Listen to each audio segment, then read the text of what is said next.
This next presentation is going to be an interesting one because we're going to be talking about one mystery that throughout history has never been fully solved yet.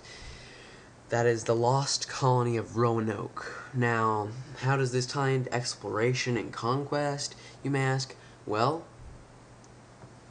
it's good that you wonder, but actually this was one of the first colonies which is in modern-day North Carolina. And Roanoke Islands and such, you probably have heard of the Outer Banks and Roanoke, and that's where it comes from, Roanoke Island.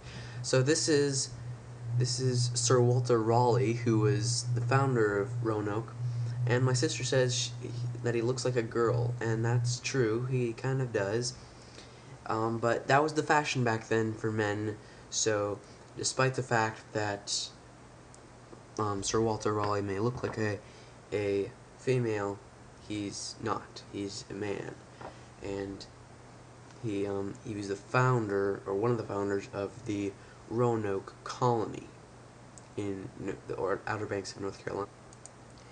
This is the map of Roanoke colony, and in 1585, the English colonists came down into the Roanoke area, and then their leaders left, went back to England, and when they came back a couple years later, there was really no sign of the colony. And here's where the mystery comes in.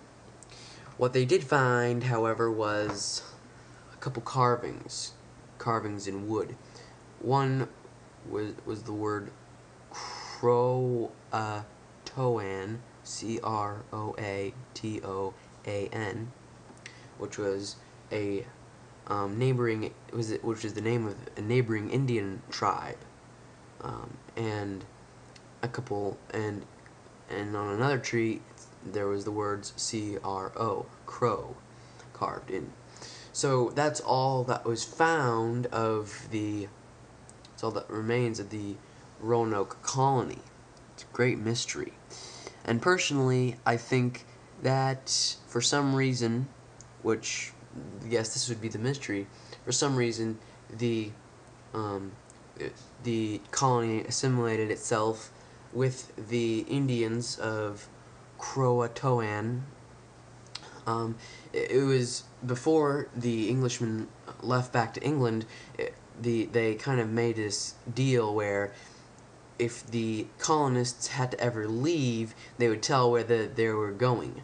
So the fact that we find these Croatoan and crow on the trees may suggest that the colonists left for the Croatoan people.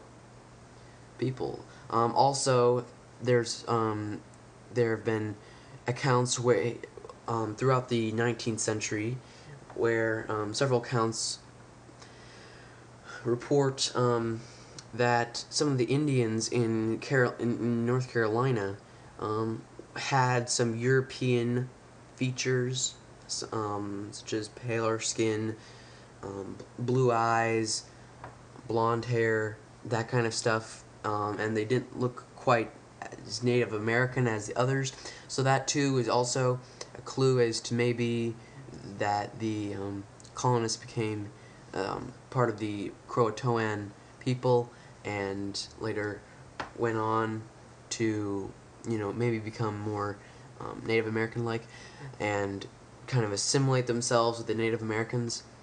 And later, people found what they call the Dare Stones, which are supposedly wrote by, it's like carvings on a stone, which they think were written by Eleanor Dare, which was the supposed daughter of Virginia Dare, which was one of the colonists.